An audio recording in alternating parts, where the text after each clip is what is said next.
Okay, we're in this 2017 Airstream Flying Cloud 20-footer, and I'm going to do something different here. This used to have that wire pantry in it, but I think the previous owner spilled a bunch of salt in the bottom runner, and it was just basically stuck and rusted together. So I've gotten it out of there.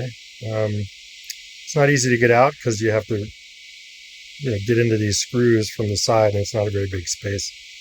But I'm going to do something different. I'm not sure what yet, but once we know, we'll start to film that and see what it turns out like. So what I think I'm going to do is build some cabinetry to where I've got two drawers, two shelves that are full width across, one top, one bottom, and then attach them to this door. And instead of the door swinging on a hinge, you just have the whole, instead of it swinging out, we'll just have the whole drawer pull out and back in.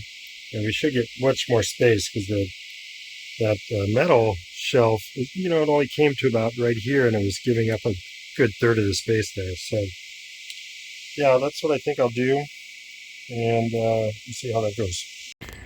Okay, so I know I talked about building some cabinetry to go in to replace this pantry that's in this 20-foot 2017 Flying Cloud. Had a wire pantry in there before. The bottom runner was all rusted. It wouldn't come out very well. So instead, a friend of mine talked to me about these things called Rev-A-Shelf, and this is one of the versions of the Rev-A-Shelf, which is a slide-out pantry, which has a nice bracket here that slides out with a soft close to it. So what I'm going to do is retrofit this area with this Rev-A-Shelf, and what you end up doing is you put it in, and then you just attach the front panel, the front door onto the front of this. So it will eventually just pull out and then go back in and soft close with the soft close bracket. So yeah, I have this particular model listed in the comments below. So yeah, let's see how it goes. So at the moment, I've got the template in the bottom for the holes for the bracket. I'm going to get those drilled out and get the bracket in there, and then we'll go from there. Okay, I've got the bracket installed. That template made it super simple. Next step is to put in some bushings that go on the top to keep it from wobbling at the top. So I've got these little bushings here that go in the side and are adjustable. So we'll work on that and then go from there. Okay, so I got these bushings installed. It's a little tricky because you need to have either really small drill or a right hand drill. I bought a adapter for my drill and was able to do it. But one thing I didn't realize is they already had you put this slide in for the pantry, but you can see I've got all that crap down there. Wasn't good about making sure I didn't get all that stuff down there, so now I got to get that out of there. Yeah, so just keep that in mind. You're going to drop a bunch of stuff down on the drawer slide there, the pantry slide. So yeah, just do something to keep that from happening. Wish I had.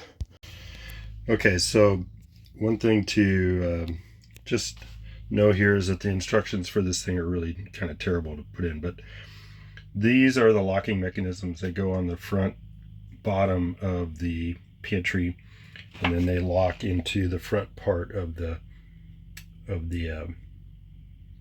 slide here. So I'm going to go ahead and put it in like that and lock it in.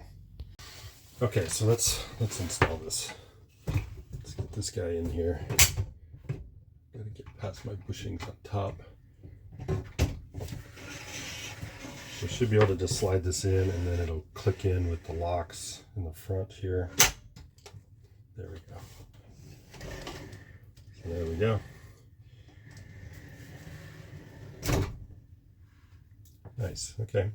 So I'll get these bushings out a little farther to keep it from wobbling around.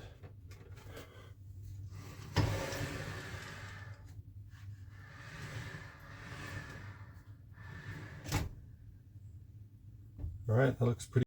Okay, so I ran into a little bit of an issue here. I was trying to keep this door latch on here, and I'm going to, but the bracket to put the front back on is kind of in the way. So I'm going to move this guy down. I'll move it down like an inch, and then I can move it down on the cabinet an inch as well. So I got to take this guy out, move this guy, and then get it back in there and continue with putting this face back on. All right, so I got the cabinet door face on this pantry. Everything looks just like it did before, but now instead of the door swinging out, pull out the whole pantry and access everything. I've got 3 shelves there. We've got a soft close, and it just needs a little tap to latch it back up again. So yeah, it turned out pretty good. Yeah, I'll put in the comments all the materials I used for this build, and then if you have any questions, just place them down in the comments as well. Yeah, so that's it. Pretty nice.